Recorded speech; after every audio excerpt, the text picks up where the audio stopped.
Mas o que é isso? Mas que frequência é essa? Mas eu de novo por aqui, o que? Oh meu Deus, oh meu Deus.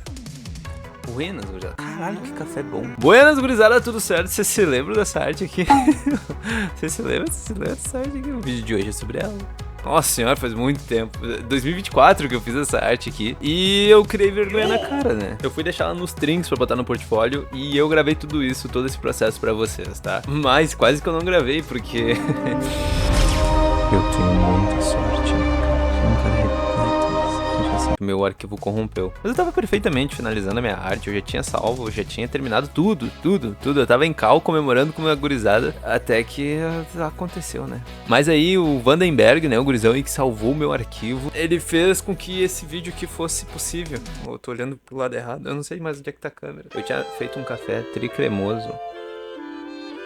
Mas não tá mais. Então, gurizada, desde o último vídeo aí a gente falou sobre os traços do personagem. Eu nem lembro, na verdade.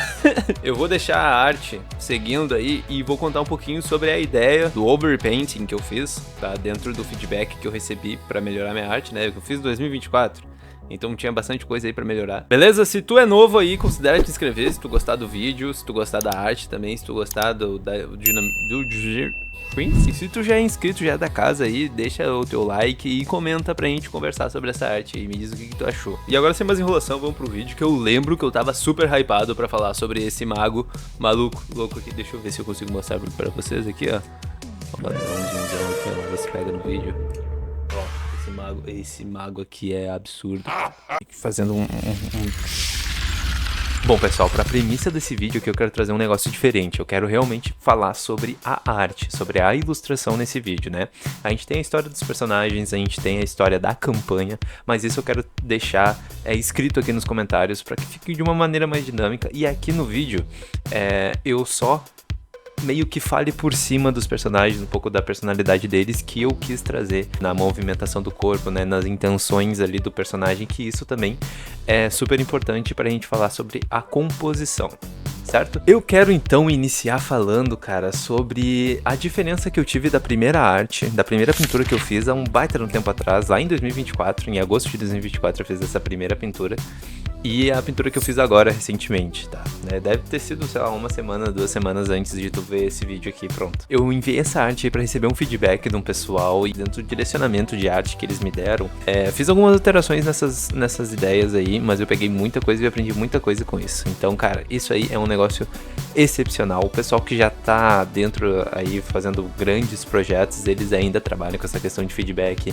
Esse é o trabalho de um diretor de arte também, nunca vai trabalhar sozinho no escuro. É super importante tu contar com a visão de outra pessoa em relação à tua arte, né? Se tu tá conseguindo fazer a intenção, na verdade, né, da arte, se tu tá conseguindo passar uma leitura boa. E é, então, sobre isso que eu inicio falando, né? Sobre a leitura da arte, que foi muito no que eu pequei lá em 2024, quando eu não tinha ainda a ciência das coisas. Eu pensava muito mais em renderizar o máximo que eu podia. E eu não prestei atenção na coisa principal, que é a leitura, que é tu entender realmente a arte. Tá tudo muito embaraçado, assim, os valores, eles estão muito próximos um do outro. A leitura da imagem, a gente não consegue ler com tranquilidade os personagens, a gente não bate o olho na imagem e já entende tudo o que tá acontecendo. As bordas, elas estão muito duras, sabe?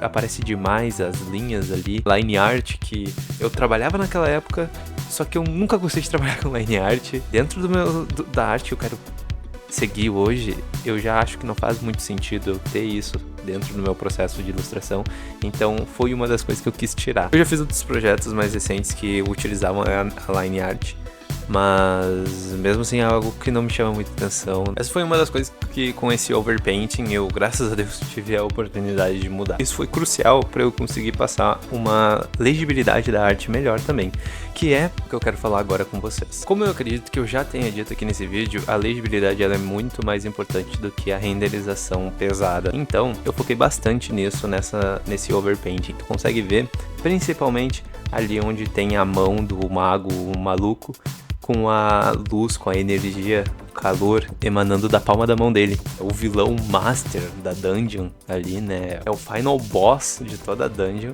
Então esse clima pesado, esse sentimento de batalha, teria muita atmosfera envolvida. E tu conseguir repassar isso na arte, eu me alinhando ao traço realista, deixaria realmente muito manchada a arte, né? Se a gente levar em consideração o pó, as partículas, todas essas questões aí, o vapor, aquela fumaça densa, ali onde tem a mão e tem aquela escuridão, teria que seguir aquele tom claro se a gente fosse levar em consideração essas partículas e etc, tudo que eu já falei. Mas a legibilidade não ficaria boa, porque ficaria com tons muito próximos à personagem. Eu não conseguia conceber uma ideia de conseguir resolver essa situação aí. Então eu tive que abrir mão disso e aí usar a liberdade criativa pra eu alterar e aí fazer realmente como essa referência aqui. Se tu vê que a luz, ela sai muito forte, mas não tem nada, não tem uma partícula, não tem nada ali embaixo dela, mas no material ali embaixo, ela é muito forte, a incidência dela é muito forte, então eu tomei essa liberdade criativa aí e meio que deixei mais apagado dentro da manga do personagem ali, dentro da manga do Mago Louco, para que a gente conseguisse ler melhor a pirata. E essa aí eu acho que foi também, né, uma das grandes diferenças da minha arte antiga pra nova. Essa liberdade, esse conceito aí de tu escurecer, trabalhar aí com a diferença de valores, fez com que a legibilidade ficasse bem melhor. E mais profissional, eu acredito. Porque daí, com a personagem, eu consegui trabalhar no quão forte a luz estava emanando nela. A gente consegue perceber que a opacidade das sombras, elas estão bem fracas por conta dessa incidência da luz. Mesma coisa acontecendo no personagem da frente ali, que ele também é um pirata, né? E falando sobre esses detalhes meio minuciosos, assim, cara, o meu monitor, ele é relativamente grande, então eu consigo trabalhar ele sem dar muito zoom, trabalhar na imagem sem dar muito zoom, mas eu quis especificamente nessa arte trabalhar com um zoom meio de fora, meio de fora aqui, trabalhar com um zoom um pouco longe, porque um dos feedbacks que eu recebi foi que eu tava colocando muito detalhe em locais que a gente não conseguiria perceber a olho nu, ou sei lá, uma pessoa que vai passar o olho na tua arte, a não ser que ela dê um zoom, ela não vai perceber. Então a gente não precisa demandar esforço nosso, porque isso é uma das questões que a gente meio que deixa o cérebro completar. Isso é bem comum dentro da ilustração, principalmente dentro dos concepts. Então eu fiz esse exercício de trabalhar com um zoom um pouco mais afastado. Isso aí deu uma diferença gigante na barba do mago e no cabelo dele. Eu acho que ficou uma leitura muito melhor mesmo. Com esse novo conceito, assim, da gente realmente dar essa leveza de render, mas também refinamento. Como é que eu posso explicar isso? Que brisa, né? Mas não sei, dentro do meu conceito, assim, de ilustração, eu acredito que deixou mais realista até. Porque eu querendo deixar realista, fiz barbinha por barbinha, daí pareceu um negócio meio rígido, uns miojo brabo aí, tá ligado? Trabalhar com um brush maior e com a mão mais leve trouxe outra visão, trouxe um negócio muito mais fluido, parece que é pelo realmente, né? E pelo a gente não consegue ver fiozinho por fiozinho a olho nu, que trava-língua desgraçado. Mesma coisa com a expressão facial do mago, né? Deixar umas hard edges ali mais marcadas, né? Ver realmente, entender a incidência da luz e sombra ali, deixar mais ambientalizada a arte, que tudo isso referente aos detalhes, mínimos detalhes, assim, foi de bastante diferença, né? Falando sobre diferença, uma coisa que fez extremamente diferença dentro do meu processo criativo foi utilizar uma camada de preto e branco em cima de toda a splash art. Isso aí fez com que eu agora tivesse muito mais controle dos valores, que é o que dá o contraste e a leitura melhor dos personagens na imagem. Então tu deixar uma camada de saturação não, em preto e branco em cima de todas as outras camadas, cara, isso aí é tipo, é obrigatório, eu diria. Tá funcionando pra mim, é um negócio que eu coloquei dentro da minha pipeline aí. Já falando sobre todas essas questões aí, eu queria deixar um destaque pra vocês sobre a organização dos personagens também. Eu tirei a sobreposição de um deles, assim, pra melhorar de novo a leitura. Eu tava 100% focado na leitura dessa imagem, mas pode ver ali que eu organizei eles de posição, mudei valores totalmente, e acredito que depois de todo esse tempo aí, todas essas mudanças, o resultado foi bastante legal. Eu fiquei bem satisfeito, mas daí quando eu upei lá no Instagram, eu botei também no portfólio, ficou legal, show de bola. Por mais que tenha aparecido que tenham colocado tipo um filtro de nitidez, eu não sei por que o Behance faz isso, cara. Mas não tão estranho quanto no Instagram. No Instagram acabou com o contraste da minha arte. Não sei, talvez porque eu não poste direto de iPhone, né? Tem toda aquela questão lá do iPhone ter uma parceria com o Instagram e tal, né? Mas enfim, tá lá pra quem quiser ver todo o projetinho.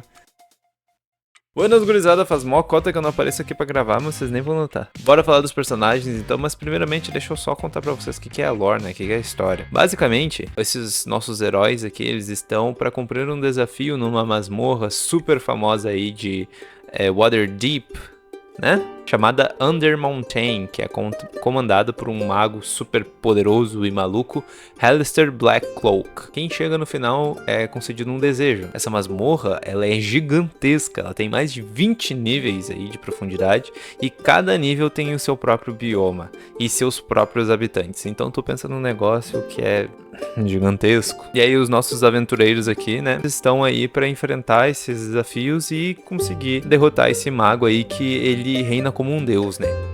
Vamos então começar por Ligerath. Ele é um bardo meio elfo, né, que ele almeja conquistar essa masmorra, né, somente e apenas para que ele fique eternamente lembrado dentro de canções pelos seus feitos, né. Mas se tu me permite dizer, é uma ambição bem simples comparada a qualquer outra ali, né. Mas basicamente é isso, ele quer ser lembrado por gerações através das canções. Agora a gente vai falar de tipo um 2 em 1, sabe?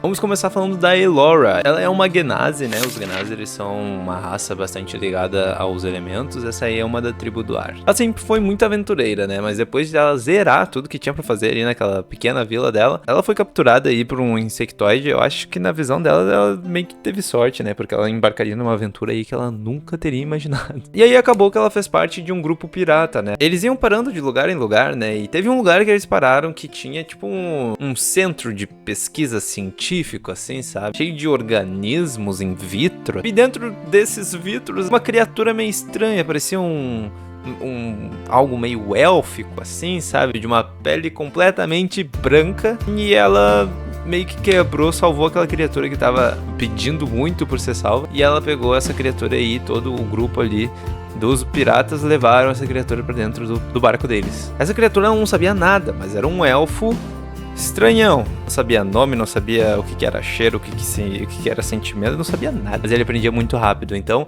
essa trupe aí meio que adotou ele e começaram a criar. A Elora não se dava muito bem até que teve que ir em uma missão onde ficou ela e esse humanoide aí. E aí ela tava meio puta da cara por ter ficado com esse cara aí, né? Acabou que essa missão era bem em Waterdeep.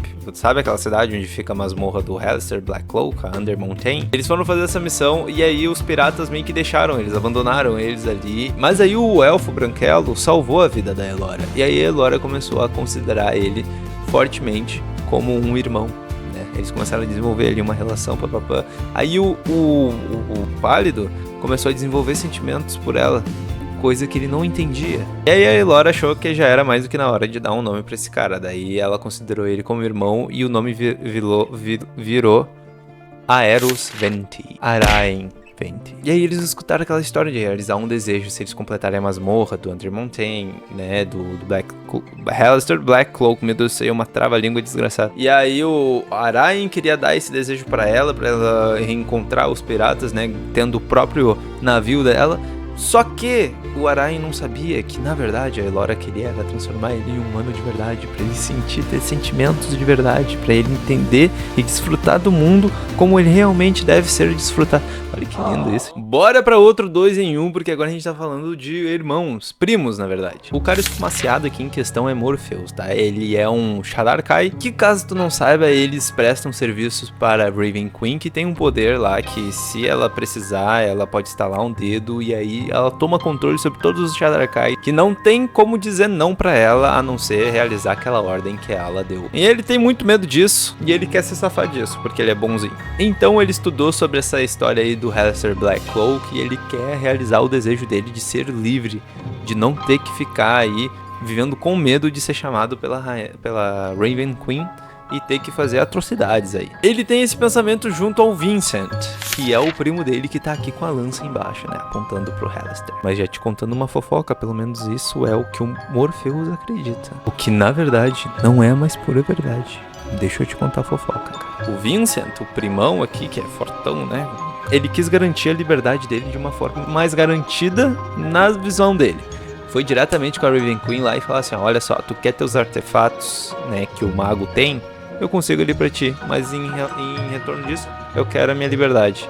Pode ser? A Raven Queen falou, cara, pode ser, se tu conseguir lá meus artefatos que o mago roubou, eu te dou a tua liberdade. E aí ele tá indo com esse intuito de pegar os artefatos, né? Mas ele não contou pro Vincent, pro Morpheus, na verdade. Porque se o Morpheus descobre que ele fez aí um acordo com a rainha medonha, ele vai ficar bravo, ele vai ficar puto, né? Aí já acabou a primandade. O que eu tô falando? Agora a gente fala do nosso baixinho aqui, né? Um anão, Lisan Al-Gaib. Esse anão aí, ele é casca grossa. Ele foi um dos únicos anões paladinos, assim, a ser colocado ao posto por conta da devoção dele ao Moradin, que é o deus dos anões e da criação. Desde muito pequeno, ele era bastante diferente dos outros anões, né? Que eles já eram mais ligados ali à arte da forja. O Lisan, ele já era mais pro outro lado, né? Ele já era mais devoto. Então, por conta disso, por conta da fé dele, né? Muito cedo, ele recebeu aí o posto de paladino e ele começou a ser tipo o herói da vila dele. Ele liderava o grupo de guerra ali, ele protegia todo mundo. E aí teve um certo dia que ele teve que ir numa missão pra defender a vila vizinha de um ataque dos Duergars. Só que ele se encontrou abatido, porque na verdade tinha um traidor dentro do grupo dele e ele não tinha percebido. E aí esse traidor entregou pros Duergars, que são lá os anões do mal, todas as falhas, todas as aberturas dentro da vila e facilitou toda a vida pros Duergars, né? E aí o Lisan não conseguiu lidar com aquela situação e viu todo mundo morrer assim na frente dele, e ele foi levado como refém pra ser torturado e dar todas as informações lá que os Duergars queriam, né? Nesse período aí eles fizeram profanações com símbolos do Moradin, né, que é o deus lá que eu falei pra vocês. E tudo que o Lisan pedia era um sinal de intervenção, né? Tipo, pô, me ajuda aí, cara. Sou tão devoto a ti, Deus, Moradin, por que tu não me ajuda? E aí foram muito tempo, muito tempo até que ele conseguiu se libertar. E ele saiu de lá revoltado com o deus Moradin, porque ele não teve nenhuma intervenção, né? Foi tudo o Lisan, casca grossice do Lisan. E aí ele abandonou o posto de paladino e ele começou a vagar, assim, de bar em bar, né? Afogando as mágoas atrás do álcool. E aí foi quando ele conheceu o Lagrath. Sabe aquele primeiro que eu falei, que é o bar do astuto lá, meio elfo? Ele conheceu o cara num bar. E aí esse cara foi lá e falou pra ele que existe a história, né, da masmorra do Black Cloak. Daí ele falou pra ele que tinha um item lá muito valioso e que te daria a chance de tu te comunicar uma vez com o teu deus. E aí para o Lisan, isso aí foi meio que tipo um último suspiro, né? Uma última chance daí ele continuar acreditando nessa crença aí dele, né? Daí ele embarcou na viagem junto com o Lagrath, atrás dessa montanha aí. Masmorra, caramba. Bom, daí agora então a gente fala sobre o Halaster, que é o mago apelão aí da campanha, tá? É importante eu dizer que o mestre da mesa, ele alterou a história do Halaster, então sem encher o saco, tá? Porque ficou legal a história também. A lenda conta sobre um mago que vestia a própria noite e tinha 1000 olhos. Ele já tinha reinado por centenas de anos em um reino que já se perdeu o nome. Mas isso não era o suficiente pra ele, ele queria ser um imperador, ele queria ser um deus. Pra isso, ele reuniu 7 aprendizes ali, e compartilhou o conhecimento dele com esses aprendizes para que eles conquistassem partes do mundo, né? E com isso ele espalhou a tirania dele e resultou em guerras e etc. Até que ele fosse traído por um dos seus aprendizes, conhecido como Espinho Negro. Ele então foi obrigado a ser exilado por um lugar muito distante, e foi quando o mago encontrou um lugar com uma magia muito antiga, mais antiga que o próprio tempo. Nesse lugar ele estudou, ele aprendeu sobre os poderes e ele apodreceu lá esperando até o ponto que ele estivesse preparado para sua vingança.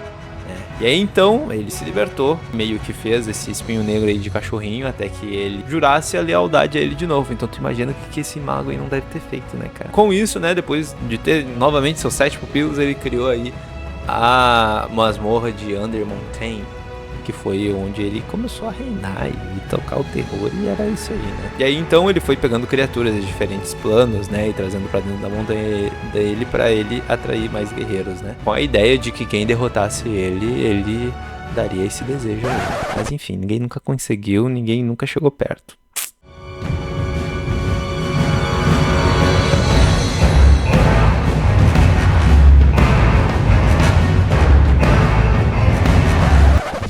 E E aí, gurizada, vocês gostaram do vídeo? Eu espero que sim, porque eu me diverti demais fazendo isso daqui, tirando a questão de ter corrompido todo o arquivo na hora da felicidade, tá ligado? Então, gurizada, uma artezinha super legal. Essa foi a arte aí, bastante composição envolvendo, cores, saturação. Se vocês tiverem alguma dúvida, comentem aqui também que vamos trocar essa ideia, vamos conversar, tá? Aqui embaixo também tá meu e-mail, caso tu prefira entrar em contato por essa forma aí, uma maneira mais profissional, se quiser uma commissions, me apresentar a tua ideia, né? Vai ser extremamente divertido trabalhar no teu projeto. Mas é isso, gurizada. Vocês estão gostando dessa frequência aqui? Tá vindo legal?